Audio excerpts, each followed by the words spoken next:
So great to see you, Anthony. Looking forward to another great show. How are you? It's great to be seen, Glenn. Yeah. I'm Anthony. Welcome to No Vacancy Live. That's my friend Glenn. You're watching the #1 show in hospitality.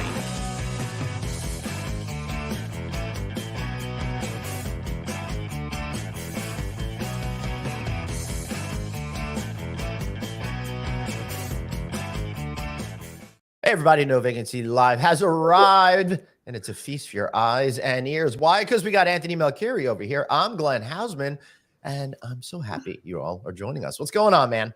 Hey, Glenn, how are you? Hey, I got to tell you something. Last week when we were wherever the hell we were, Los Angeles, LA? Los Angeles, California. Yeah. David Letterman used to say. Yep. So is my sound good, Glenn? You sound good to me. Well, it'd be better if I couldn't actually hear you at all. That might be it. So that's very funny of you. So I was about to give you a compliment. So last week, Damn it, I don't think I said this on air. I don't think I said this on air yesterday.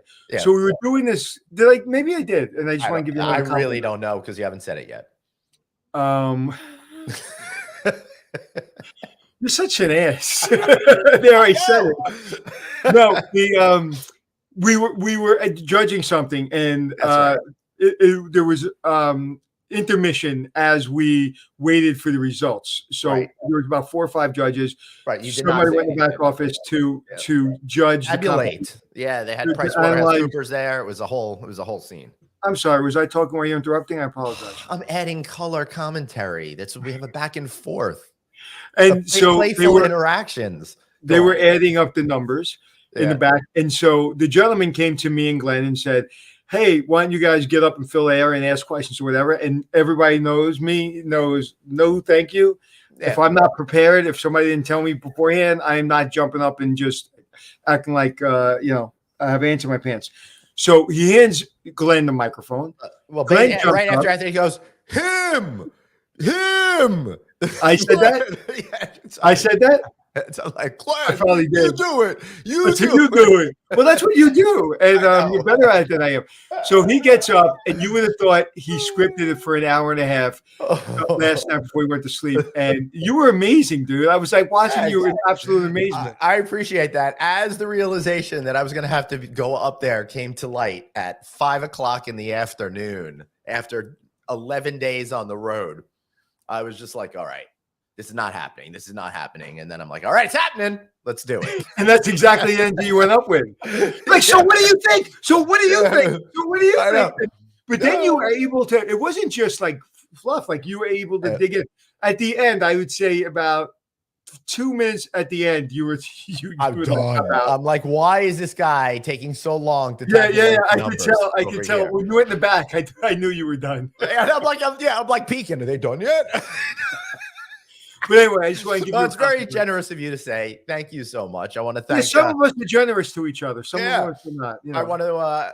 Hey, listen. There's some things I could be generous about, but if I mention them right now, you'd be all about it. So we'll have to wait for me to shower affection on you in the appropriate time, in the appropriate venue. Meanwhile, one of the things that that we like very much is helping empower people to be successful. And one awesome champion that's out there doing that is our friend Emily Goldfischer of Hertelier, which took off like a rocket and is really showing up the entire industry with putting out positive energy to help folks be successful. Emily, welcome. How are you today?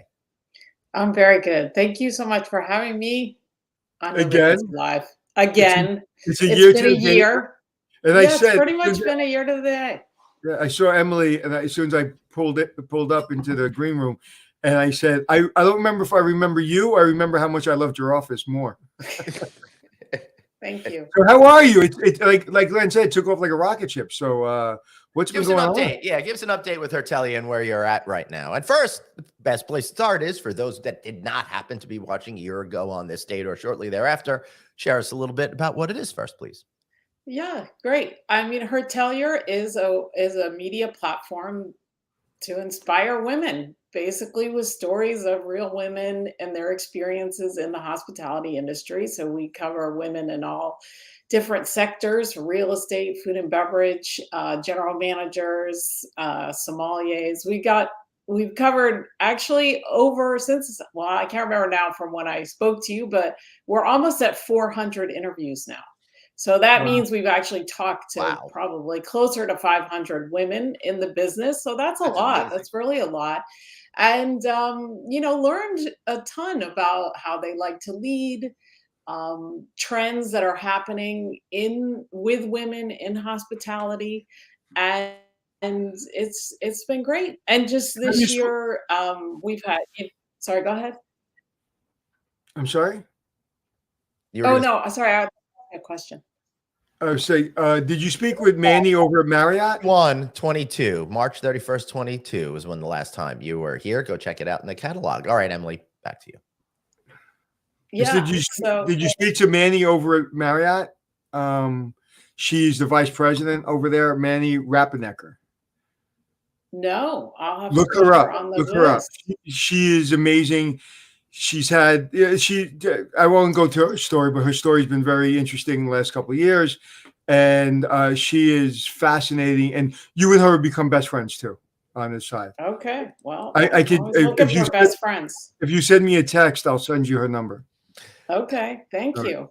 So, My pleasure. Emily, you're telling all of these great stories. What is the big theme that's percolating to the top here with this collection of stories? The big theme. I mean, women. So I actually did a post that was like, we've done 350 interviews, Right. and here are the 7 things that have come out. And successful women, they are very curious. I mean, I think people in general that are curious doesn't, irrespective of gender, that makes for a strong, leader. So that was one of the themes that came out.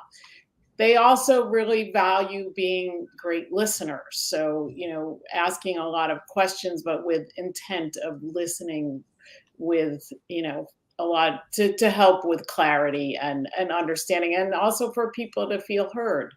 And another topic that came out of all these interviews was that women are not afraid of silence, and that they speak to express and not to impress. So that was another trait that came out of all these hundreds of interviews.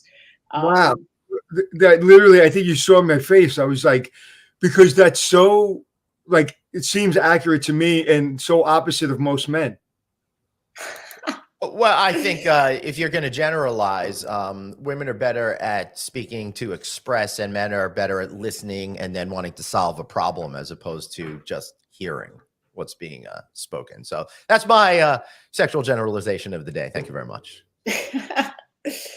Yeah, I mean, it is interesting to think about it along the lines of gender, but of course we know men that are great listeners, and we know some women that aren't. So it's like, these are just kind of general themes that came across it. I mean, one of the interesting things, and I think we spoke about this on the last time, is that there are a lot of men that read Hertelier as well, and they're just really interested to know what women are interested in. No, We actually started a new column this year, and it's called Male Ally of the Month. So for the first time this year, we've actually now featured 3 men. Yeah, so that's been interesting, and to hear their perspective of why they like working with women, what they appreciate about that, and then also how they feel as allies and why that's so important. So yeah, that's been pretty cool. And then no, I was just going to say, back to the kind of the themes that we've come through in the with all the interviews is, being flexible with your career, and just like being open to new opportunities, and really for women to be themselves and to find their confidence in who they are, and to take time for reflection, to really think about, take stock of where you are, and what, whether that's a practice of journaling, or, so we interviewed Crystal Venice Thomas from Hyatt, and she talked about taking a career break. Melissa Mayer from Expedia said the same thing. Oh, and check out our show with Dorothy Dowling and Melissa Mayer. That was just from a few weeks ago. Dr. Producer Susanna. Yeah, those 2 are really amazing ladies there. So with the change post-pandemic, with the flexibility that people now are allowed working from home, how has that impacted women, and has it impacted women more than men or differently?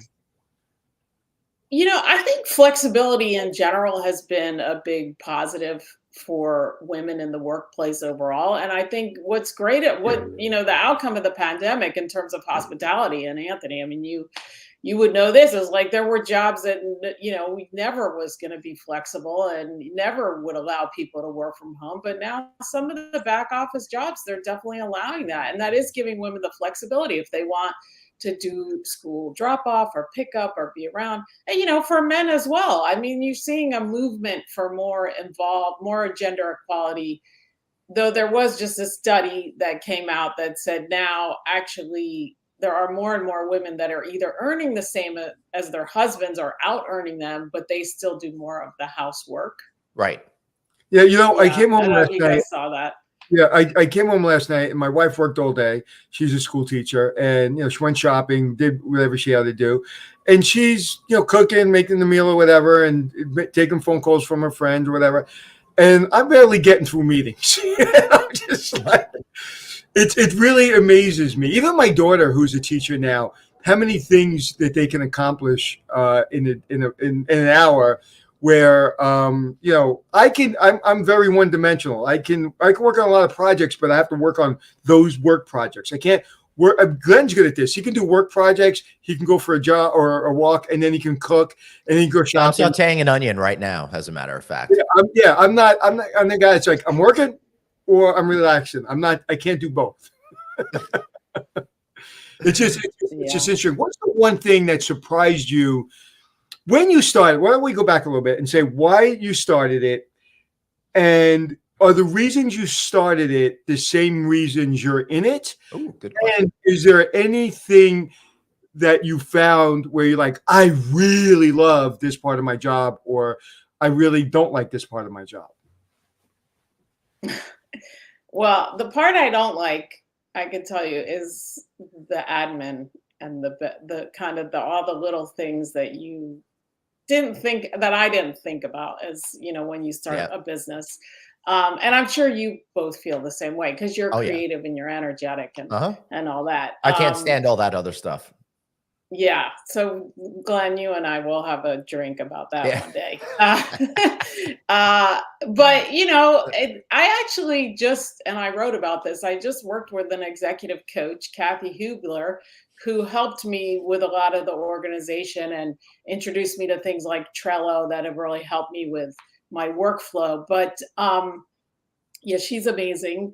But yeah, I think that's that's been the struggle. But what I love and why I started it was to really give women a platform where they can learn and be inspired. And that I feel even like 1,000 times stronger than I did when I started, because now I know so many more stories. The storytelling aspect of it has just been a lot of fun, and also really just a great learning experience for me personally to see the journeys of these women and what they've taken away, what they share.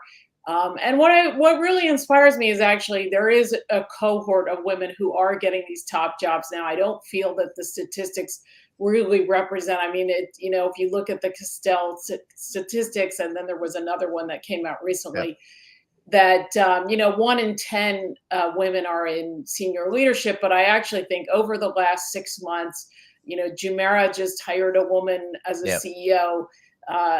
Accor has promoted some women as CEO. You see Tina Edmondson just got to be president at Marriott in their luxury group.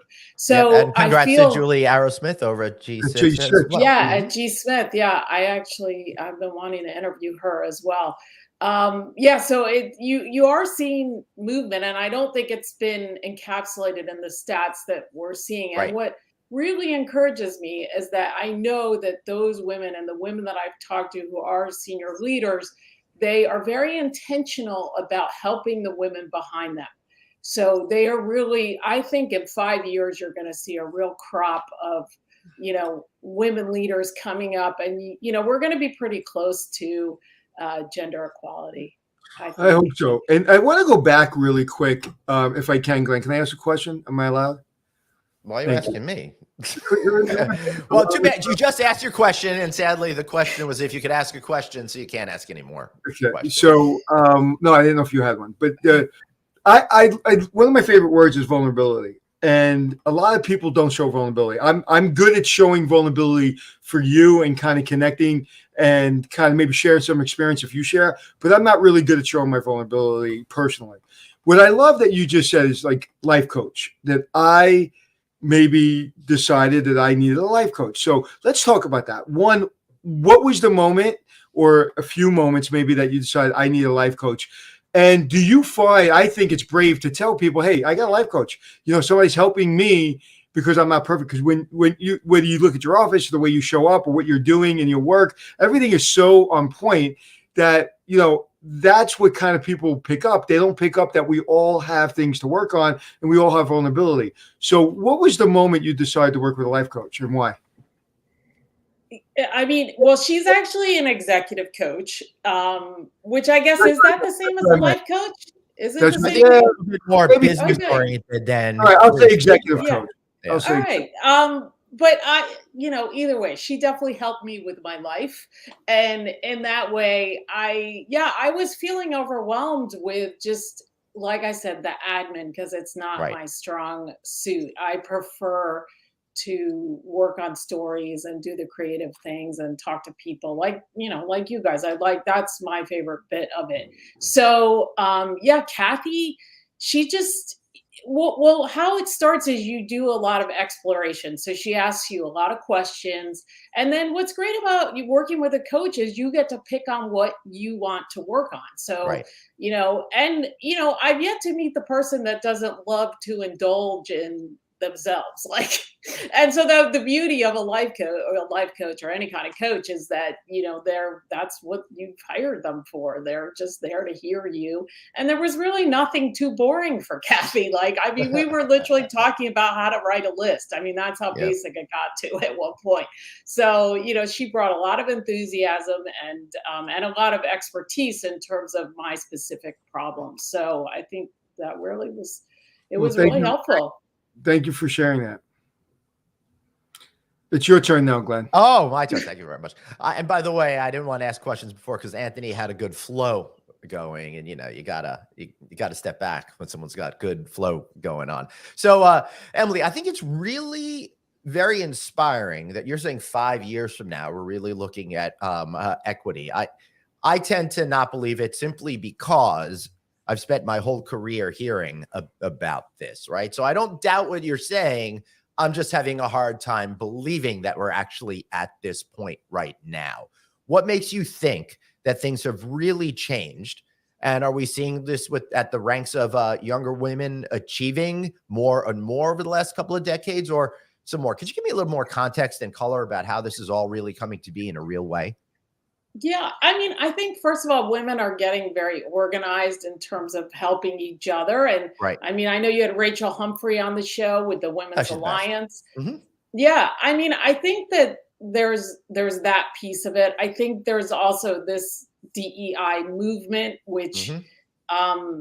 you know, I think if we dial it back for a minute, when you look at the statistics, more diverse companies are more profitable. So, you know, there's a strong Yep. business case for it as well. And I think leaders are starting to understand that. And you know, maybe 5 years is optimistic because I know you and Anthony both do a lot of the conference circuit. And yes, certainly that's one area that actually on the most recent Women's Alliance call, we spoke Right. about how do we help get more women on the podiums? How do we, as a community of women, say, look, what's the gender split of the speakers? And if it's not 50-50 or close to it, like I won't be on there. So for the women who are Right. really in demand, for them to actually advocate for other women to have opportunity. I've got a question in terms of that advocating for other opportunities, and I'm curious for you to express, you know, what your thoughts are on this because it's complicated.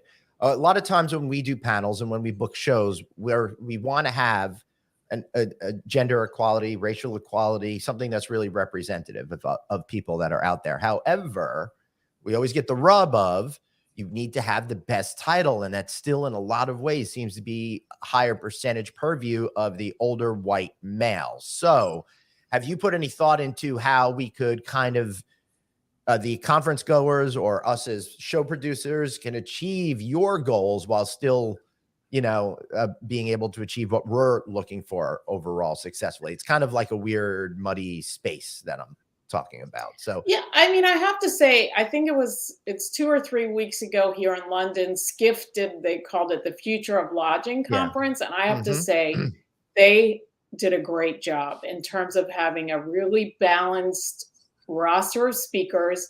They had 2 female CEOs. They had Right. Katrina from Jumeirah, and then they had Mhm. Marlowe's from Curtin Hospitality. Mhm. And then in terms of that other layer, so I Right. get that at the CEO layer, it can be difficult, right? But Right. in that next layer, you definitely have women. Yep. And I think with conferences, it gets a little tricky because I know that, certainly people that sponsor, they want to have say in who they get to have Right. on the panels. On the other hand, I think, organizers need to push back a bit and say, look, Right. what about a woman Right. in this role? And actually, as a community, as the Women's Alliance, we're going to put together a list of subject Oh, matter cool. experts that Excellent. are female to help with organizers, because Right. it isn't easy, and we get that. And there's certainly a percentage of people that would like to do the right thing, but aren't actively thinking of it because they don't know what they don't know, kind of in a scenario as well. So that is, I think, a super interesting idea to be helpful. And it's also, you're the type of person that asks for what they want, where you won't be on the panel unless there's other women. And do you find that women sometimes are not pushing for that, and they're like, okay, I want to be on that panel, but they're not being assertive and demanding it? Well, we just had this conversation, so I don't think anybody's really started to do that yet, but that was kind of one of the possible solutions that came up, is that, I feel that there are certain women that they kind of trot out for every conference. And it's, the onus could be a bit on those women to say, look, I thank you for offering me this opportunity, but also who else can we bring along? So it's this idea of lift as you climb, and who else can we bring along? And I think women are actually extremely mindful. They're very good about that. And I think that once we kind of put that idea out there in the universe, that it will make a difference. And I do want to say, the hospitality industry is so many different tracks, different sectors, all of that. So I think what we're talking about more here at this very specific moment is more like when we're talking about industry financial conferences, for example, as opposed to the Hospitality Design Expo, because there are so many amazing women in top leadership positions. I don't think at that event in particular, it's a problem. So we need more women to go into more areas such as financial. And I have seen, Emily, in my career over the 25 years, it used to be 1 or 2 females that weren't working at the hotel that were participating in the events. And now I'm just guessing, random number, but based on what I'm seeing, 30% maybe at some of these major events. So I think progress is being made. But let me ask you another difficult question. I think part of our experiences as genders is to maybe go towards specific tracks. And I don't know if as many women per 1,000 are interested in going towards that financial side as men per 1,000. Am I wrong on that? How do you see that? And how do we compensate to get people more engaged maybe in things they wouldn't have thought at or not naturally inclined to? Certainly there's a movement. I mean, I have 2 children, and there's a movement to get girls or women in general interested in STEM subjects. So if you take that from the kind of primary and secondary school level, then into university, I mean, my daughter is a freshman at Cornell studying hotel. Right. And That's she's awesome. loves her finance classes, and Hmm. she just did one of the classes that's all about learning how to use Excel Right. spreadsheets and that. And she's not the only woman doing that. I feel like those classes are pretty well split 50-50 by gender. So I Interesting. think it's Maybe coming along. maybe it's part of what we as a society had decided were gender roles and pushed people to that direction in my generation, as opposed to it being what we're naturally inclined to do according to our DNA. Maybe that makes more sense? Yeah. I Yeah. I think it's changing. I think this Hmm. perception that women aren't good at math is gone. That's old people talk, right? Yeah. So, And I so say that myself. Hey, That's hold on. I something gotta that let I some grew kids to up get off my with. lawn for a sec. Be right back. Yeah. did you get used to the word Hertelier yet from your daughter? Yeah. Well, I went there too, so I knew that Oh, word. so you've been used to Hertelier. Yeah, It took yeah, me a second when I started getting invited to speak there. And I yeah. would love to go back and speak. So if your daughter's looking, because I know students sometimes vote, but Hotelli is a great word. I never heard that word until I met Cornell people. Yeah, yeah. Yeah, So it's a she great loves school. the programs. Yeah, I think if my daughter, any one of my three daughters went to Cornell, I would have absolutely just exploded. I wouldn't have, there would be nothing left of me. My daughter went like this one day. She said to me, she goes, "Dad, don't get excited, but I'm thinking, what do you think of Cornell?" And so since she prepped me not to get excited, I'm like, that could be an opportunity. If you'd like to, we could go up there weekend and we can kind of look around and we can do a tour. But inside, I'm like, yeah. But and then a couple weeks later, like, so I plan on going up this week to Cornell with you. Is that work? And she goes, nah, I'm not going to go to Cornell. And that's when I let her know how disappointed I am. No, because I didn't realize how beautiful Cornell was and what a great school it was until I was older. What a great school. Yeah, I've never yeah. been. They won't let me It's on good. campus. You never been up there? No. Oh, no. It's literally anytime I'm on a campus or college campus, I just compare it to Cornell. There's something about that campus that's just very special. The gorges. The Yeah, gorges. absolutely. It just there seems I just feel because I'm so connected to the hotel business, the blood line of Cornell. It's just like I just feel like it's so connected, and I love history, and I just feel so connected, and the opportunities you get and the people you meet. I remember talking to a kid when I was up there, and he was kind of the person helping me during the day to get to where I need to go, and we're going down the hallway of famous alums, and I'm looking at different people, and who is on the wall. Somebody very notable was on the wall, and his name will come to me in a second. And I go, "Wow, he's been here." He goes, "Yeah, you want his cell number? I have his cell number." I was like, "Excuse me?" He goes, "Yeah, I have his cell number. I talk to him all the time." That's what Cornell does. Anyway, sorry to go off on a tangent. No, that's all good. So, last part of the conversation I really wanted to have to you is for women themselves. What are some of the ways that they can help propel their career by creating advocates that are on their team?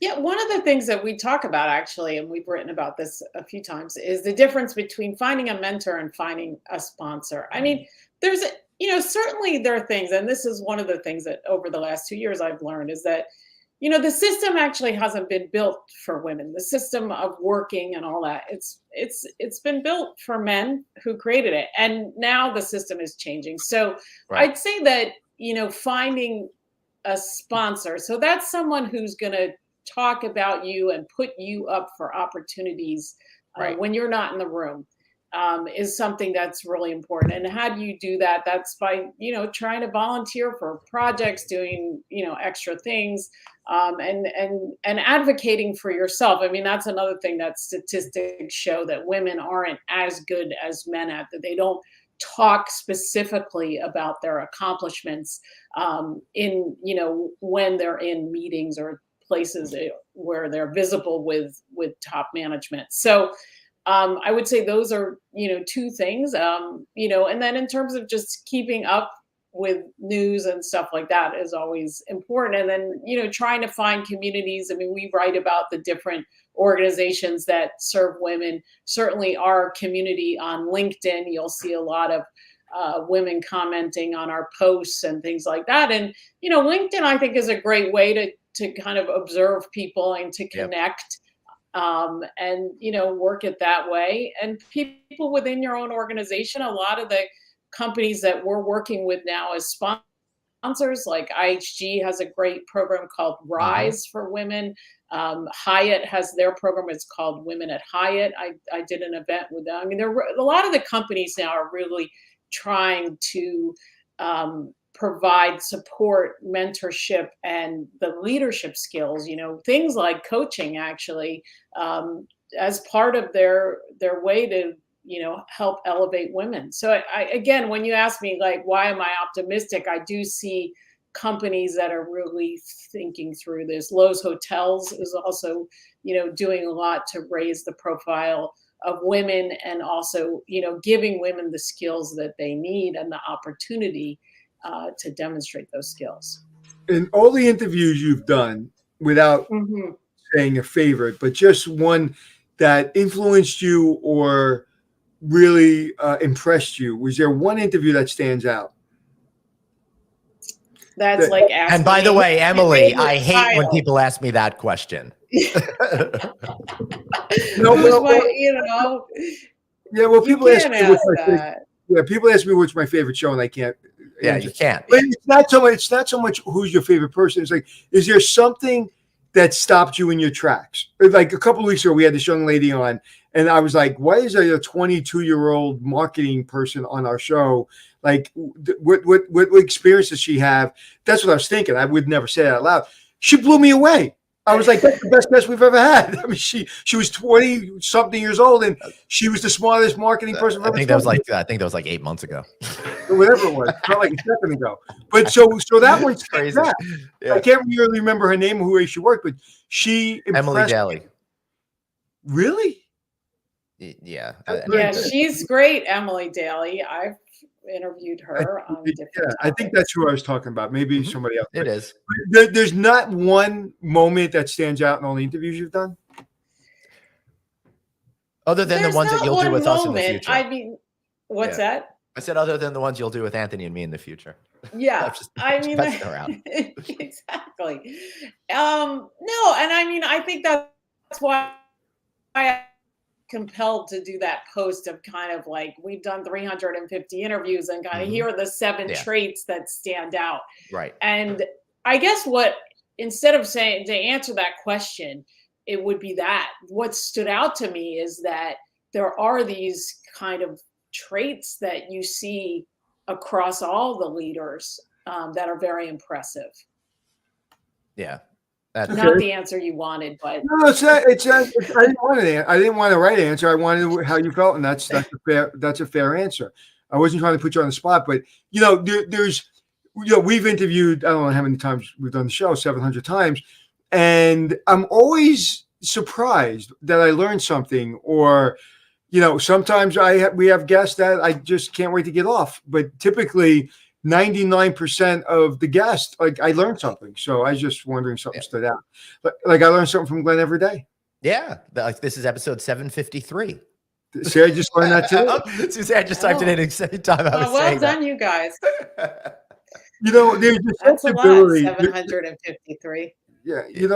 I've always felt in working in this industry and working around women that there's a sensibility and a nurturing that's done that I just don't see in most men.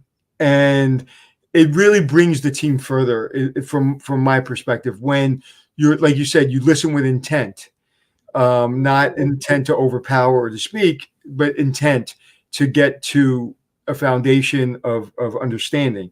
And so I think the more women in executive C-suites, executive positions, I think the industry will be in a very strong position.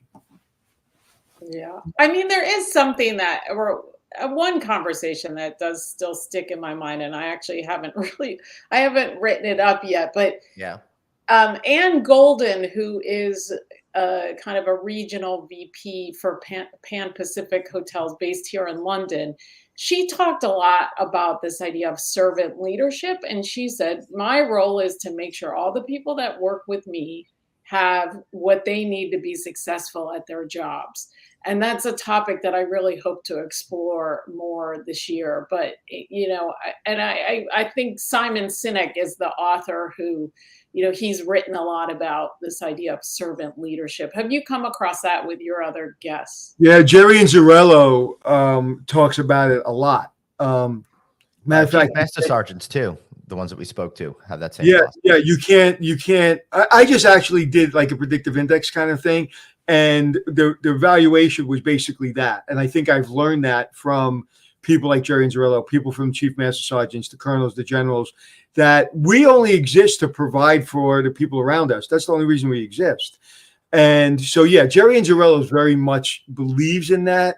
And most of the leaders that I admire are selfless. They're just really, listen, if the housekeeper can't clean the room and she's frustrated and she's got to walk across the lobby to go get something, or a food and beverage director doesn't have the tools they need to be successful, then we're putting policies and procedures and standards on someone that's going into battle with a pea shooter and they really need, a bigger gun.